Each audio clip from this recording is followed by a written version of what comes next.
The air in the grand ballroom of the Omni Chicago Hotel was thick with the scent of lilies and expensive cologne, a perfect backdrop for the annual Chicago Fire Department Gala. Amidst the glittering chandeliers and the quiet hum of power, David Miller stood stiffly in his dress uniform, a man built from duty and discipline. At 31 years old, promoted to captain just a year prior, he was the picture of success that his prominent family expected. He was discussing the new pension plan with a deputy chief when a shift in the atmosphere, subtle yet seismic, pulled his attention across the room. She entered the room like a sudden calm in a blaze, a force so familiar it threatened to undo his carefully constructed composure. It was Jennifer Miller. 5 years. 5 years and 1 week since he had last seen her face, since he had made the most cowardly choice of his life. Jennifer, who should have been Mrs. Miller, stood at the entrance bathed in the soft, warm light. She wore a deep emerald gown that was both modest and arresting, a stark contrast to the simple cotton shirts he remembered her wearing when she was struggling through night classes. Her posture was different now. Gone was the slight hesitancy, replaced by the effortless confidence of someone who had fought hard for every inch of her ground. Her dark, wavy hair, which he used to trace with his fingers, was pulled back in an intricate style that showcased the sharp, determined line of her jaw. David's practiced composure dissolved into ash, the champagne flute in his hand lowered slowly, forgotten. But what truly ripped the breath from his lungs was the small figure clutching her hand. A 4-year-old boy, small for his age, with a mop of unruly blonde hair and eyes, those large, expressive hazel eyes that were undeniably, painfully his own. The child, dressed in a tiny navy suit, was pointing toward the ice sculpture, his small face a perfect miniature mirror of the man watching from across the crowded hall. The sudden, raw realization hit David like a blow. That is my son. The boy was a ghost of his own childhood pictures, the same dusting of freckles, the same slight turn to the nose. The quiet conversation around David faded. The music became a distant drone. All that existed was the woman he had shattered and the vibrant, breathing consequence of his abandonment. "Mommy, why is that man staring at us?" The high-pitched, innocent voice of the boy, Leo, carried to the edge of David's hearing, snapping him back to the suffocating reality of the present. Jennifer's head turned slowly, deliberately, as if she were maneuvering through thick glass. Their eyes locked across a distance that felt like light years. The sight of David, stiff and pale in his uniform, was a cold shock. But Jennifer didn't flinch. For 5 years she had carried the raw, jagged edges of his betrayal, and now, finally, the debt collector had arrived, but she was not the frightened girl he had left behind. She began to walk, her heels tapping a slow, rhythmic march on the marble floor, a steady drumbeat of resolve. Every step was a declaration. David's fiancée, Jessica Sanchez, a socialite whose family's wealth was legendary and whose connections secured David's career future, noticed his fixed gaze. She followed it to the approaching pair, her face hardening instantly. "David, who is that woman? She looks terribly out of place." He didn't answer. Couldn't. His throat had constricted, and his mind was a blinding whiteout of panic and guilt. He watched Jennifer's approach, noticing the barely contained tension in her shoulders, the protective tightening of her hand around the small boy's. The distance shrank. 20 feet, 10, 5. The silence of the ballroom felt deafening to him. When Jennifer stopped directly in front of him, the world tilted. Leo, sensing the powerful electric tension between the adults, gripped his mother's hand tighter, his hazel eyes wide with a child's natural curiosity as he stared up at the tall man in the imposing blue uniform. Jennifer. The name was a rough whisper, tearing itself from David's dry throat. He took an instinctive half-step toward her, his hand lifting slightly, a futile, belated gesture of acknowledgement. She held her ground, her expression a mask of chilling indifference. "Captain Miller," she returned, her voice steady and low, dripping with formality that cut him deeper than any scream could have. Jessica stepped possessively to David's side, placing a manicured hand on his arm. "Darling, do you know this woman? I don't believe I've seen her at any department functions." Jennifer's eyes flicked to Jessica's hand, and then back to David's. A brief, dismissive moment that spoke volumes. The tension was now palpable, drawing the curious, discreet attention of the elite guests. 7 years ago, Jennifer had been working 3 jobs to pay her tuition at the University of Illinois Urbana-Champaign's architectural program. The daughter of a high school teacher and a factory worker, she was determined to build a life defined by her own merit, not her family's meager means. She met David during a campus community service event, where he was volunteering off-duty. He was charming, strong, and seemed genuinely proud of her ambition. For the 2 years they dated, he swore their different worlds didn't matter, that her drive was what he loved most. When she discovered she was pregnant at 24 and only 6 months from graduation, David was initially overjoyed. They set a date. She bought a simple, beautiful dress. She imagined a life where she could have both ambition and a loving family. Then, 2 weeks before the ceremony, the other world intruded. David's father, a powerful figure in city politics and a relentless micromanager of his son's career, laid down the law: marry Jennifer, lose the family support, lose the fast track to captain, lose everything. He called Jennifer a gold digger and the pregnancy a trap.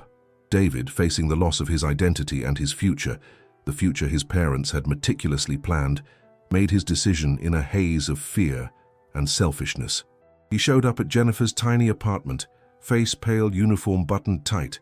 He didn't come inside. He mumbled something about obligations, about family expectations, and the next time she looked up, he was gone. No calls, no text, no letter. He simply vanished, extinguishing the light he had created in her life and leaving her to navigate the sudden, terrifying darkness alone. The first few months were a blur of nausea and despair. She finished her degree, fueled by raw survival instinct. She was alone in the delivery room when Leo arrived, her only comfort the fierce, immediate love she felt for her son. Holding him, a tiny, perfect creature, she made the vow that anchored her life: he will never feel this loss. I will be enough. She refused to take a single dime from the Miller family, pride forbidding her from confirming their cruel suspicions. Instead, she took her newborn son to Seattle, where the competitive market required her to work twice as hard. She started at the bottom, sacrificing sleep, sanity, and a social life, pouring every drop of her formidable intelligence and tenacity into her work.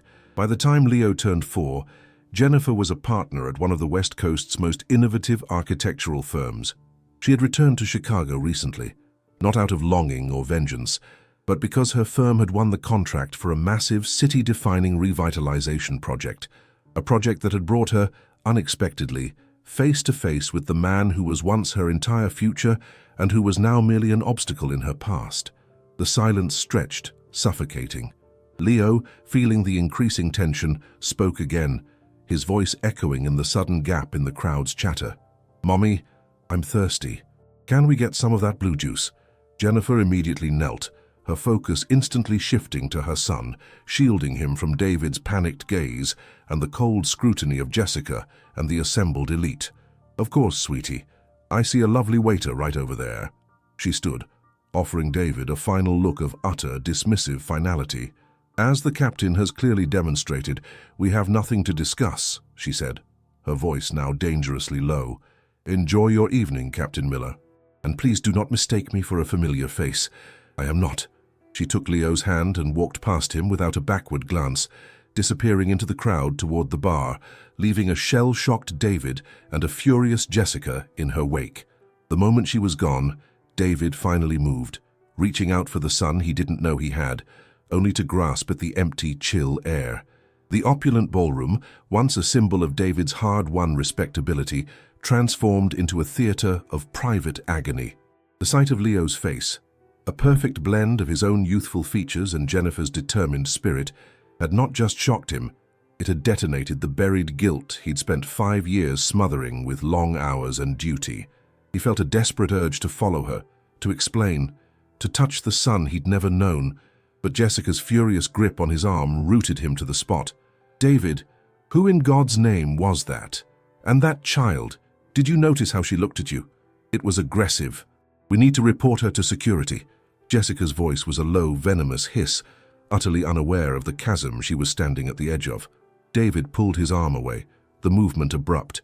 "It's complicated, Jessica. Just drop it." The dismissal stung her, but the raw panic in his eyes was too unsettling to ignore. He watched Jennifer from a distance, surrounded now not by department wives, but by a knot of well-dressed professionals, city council members, developers, and architects, all hanging on her every word. She wasn't just at the party. She was clearly a key figure, not the desperate student he'd left behind. In the small alcove near the fountain, Jennifer kept a tight smile plastered on her face, effortlessly switching from polite social banter to sophisticated discussion about zoning laws and sustainable urban planning. The weight of that professional mask was immense. Her mind, however, was a churning storm. The encounter with David had been like a punch to a healing wound. For years, she had structured her life to achieve one single goal: to build a fortress of stability around Leo, making her success his armor. Every brick of her career was mortared with that original pain. She remembered the sheer terror of realizing she was truly alone in Seattle, a city where she knew no one. At 25, with a 4-month-old baby, she was sleeping on a borrowed sofa, trying to juggle freelance drafting jobs with the relentless demands of new motherhood. She would rock Leo with one hand and sketch floor plans with the other, her exhaustion a constant, dull throb. The city's lights streaming through the window often found her awake at 3:01 a.m., tears silent, because she couldn't risk waking the baby. The firm she eventually landed a junior position at was brutal. Her boss, a brilliant but unforgiving man named Mr. Thomas, often mocked her mum hours, demanding perfection despite her constant sleep deprivation. She never complained. She took every late-night project, every impossible deadline, transforming the burning resentment toward David into a cold, focused energy. She wasn't motivated by rage, but by a deeper, more profound need to prove David's family, and by extension, David, utterly catastrophically wrong about her. "I was not a trap. I am a foundation." By 28, her innovative designs for affordable housing complexes in the region had won several minor awards, and her name began circulating. Her reputation was not built on a famous last name or inherited wealth. It was forged in the fire of her own fierce dedication. Now, years later, she was back in Chicago, and the massive downtown Phoenix project, a mixed-use development requiring collaboration with the city's established infrastructure, was hers to lead. That was why she was here tonight, to secure final buy-in from the city's key players, many of whom were friends of the fire department brass. She had no idea David would be here, but his presence, his silence in the face of Jessica's cruelty, solidified the lesson she'd learned years ago. Some men, no matter their uniform or title, are structurally weak. As she spoke confidently about building materials and projected ROI, she saw David watching her, his face a roadmap of regret. The sight gave her no pleasure, only a weary sense of closure. He was paying for his choices, but it was a price she'd already paid in full and far more painfully. The tension escalated when the deputy chief approached David. "Captain Miller, about this Phoenix project partnership. The lead architect from Hayes & Associates is here tonight. We need you to coordinate with her team on the safety and infrastructure end. She's been very impressive. Her name is Jennifer Miller." David's blood ran cold. "Work with her? Every day for the next 2 years?" He swallowed hard, managing a strained nod. "Understood, Chief." The universe, it seemed, was determined to ensure he could not outrun the consequences of his failure. Meanwhile, Jessica had maneuvered to corner Jennifer's group. She ignored the professional conversation and zeroed in on the child, who was now quietly playing with a napkin near his mother's feet. "Your son is very sweet, Ms. Miller," Jessica began with a sickly sweet smile that didn't reach her eyes. "He has an interesting resemblance to a few people here. It's truly a shame some women feel they need to use a child as collateral for attention at events like this." The air fractured. The cluster of city officials fell silent. Jennifer's professional smile vanished, replaced by a steely glare that could melt iron. "Mrs. Sanchez?" Jennifer said, her voice dropping to a whisper so sharp it demanded silence. "I suggest you check your accusations before you insult a mother and her son in front of city investors. Unlike others here, I don't need attention. I came for a $40 million contract, which I earned with my expertise. If you have nothing of substance to add, I suggest you return to your corner before you jeopardize your fiancé's reputation with your baseless slander." She didn't raise her voice, but her authority was absolute. Jessica sputtered, her poise finally cracking, her face flashing from shock to pure fury. Leo, seeing the shift in the adults, looked up, his brow furrowed. "Mommy, why is the pretty lady angry?" The child's innocent question was the final blow. Jennifer knelt immediately, shielding Leo from the ugly truth. "She's just tired, sweetie. It's a late night for grown-ups. Would you like to go to the lounge and watch a cartoon on my tablet?" As she gently ushered him away, she looked over his head at David, who was watching the entire exchange, paralyzed by shame and the weight of Jessica's words. In that moment, Jennifer saw only the boy he was, not the man he was supposed to be. She saw the truth. He hadn't just abandoned her. He had abandoned the chance to fight for his life, for his son. He had chosen the path of least resistance, and that weakness was now an integral part of his character. He watched as Jennifer walked away again, her head held high, the true victor of the night, leaving him alone to face the silent, judging stares of his colleagues and the icy disapproval of his fiancée. His uniform felt less like armor and more like a cage, built by a fear he never conquered. Before we proceed to the climax and resolution in Block 3, a quick word to our audience. If Jennifer's journey from struggle to success resonates with you, you're in the right place.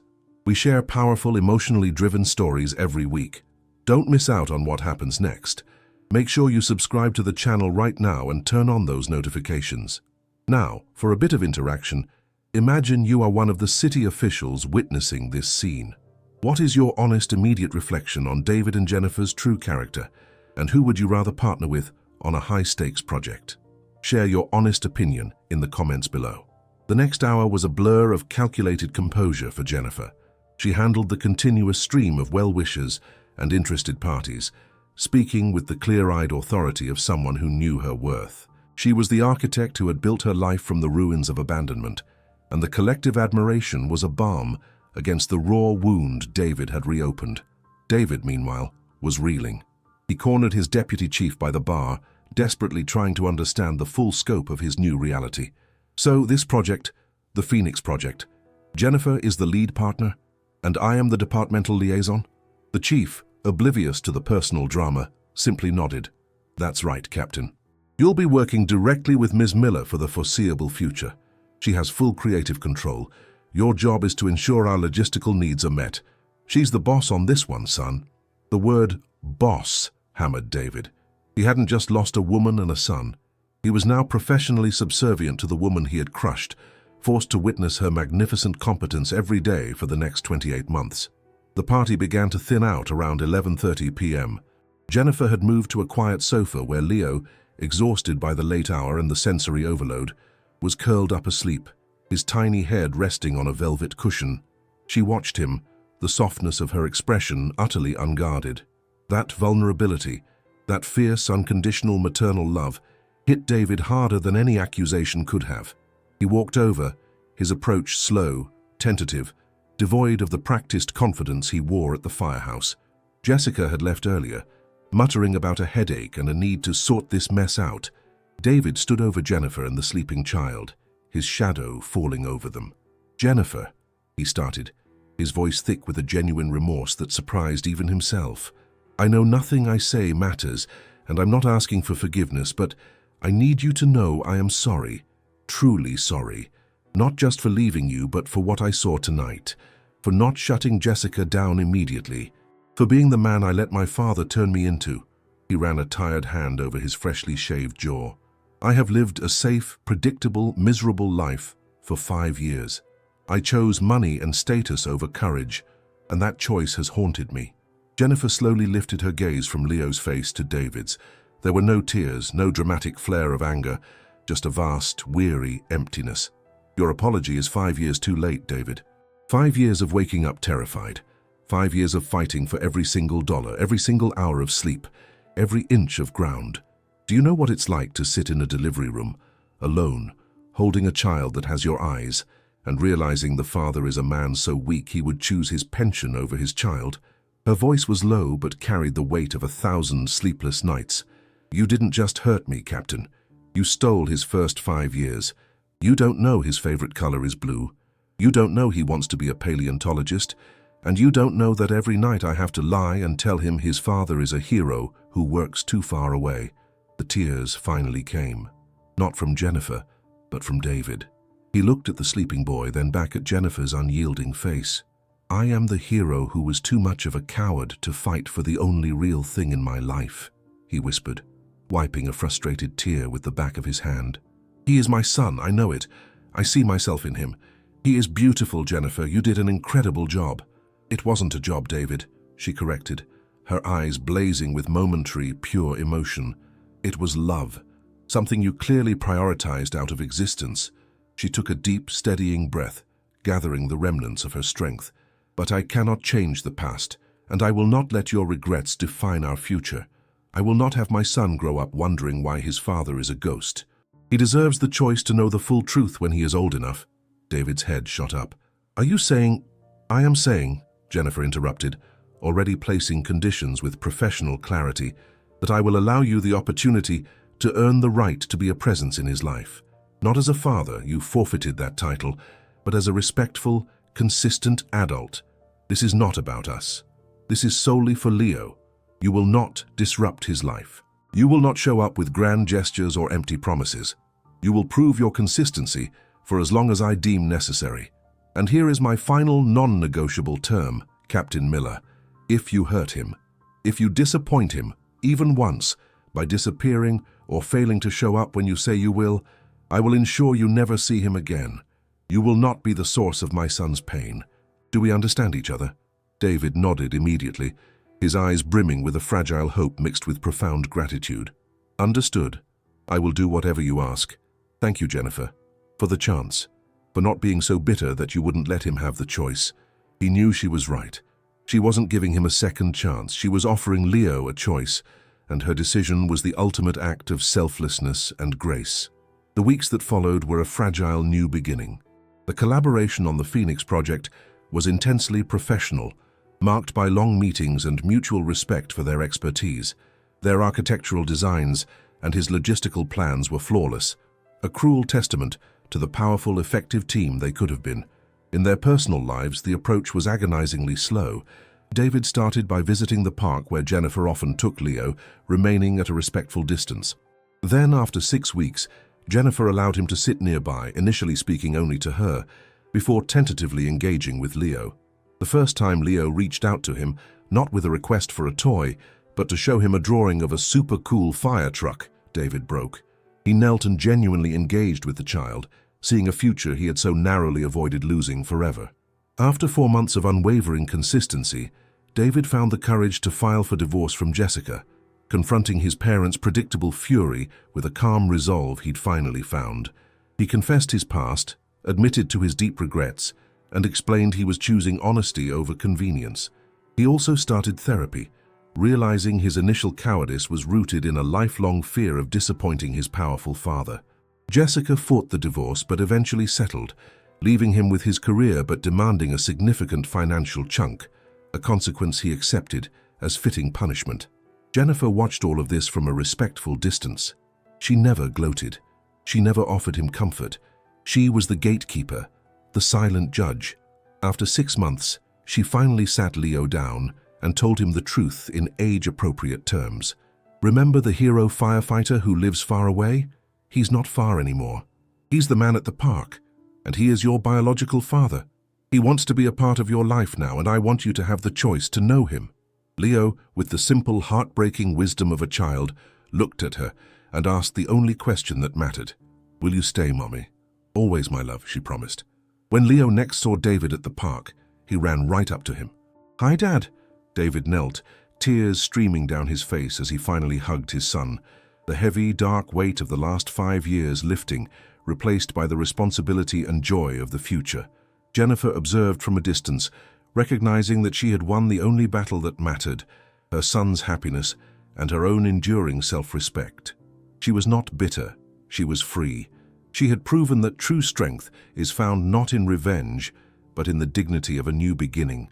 She had given her son the gift of a whole life, and in the process, had inadvertently given the broken man a chance at redemption. Her career soared, her firm secured numerous prestigious projects, and her name became synonymous with resilience and genius. She never reconciled with David romantically. That chapter was closed forever. But they established a working co-parenting relationship built on mutual respect and a shared devotion to the little boy who looked up at the world with David's eyes and lived with Jennifer's unstoppable heart. The story of Jennifer and David reminds us that sometimes the greatest acts of courage are not running into a burning building, but facing the fire within ourselves and accepting the consequences of our past choices. Jennifer didn't need to burn David's world down. Her success and dignity did the job perfectly.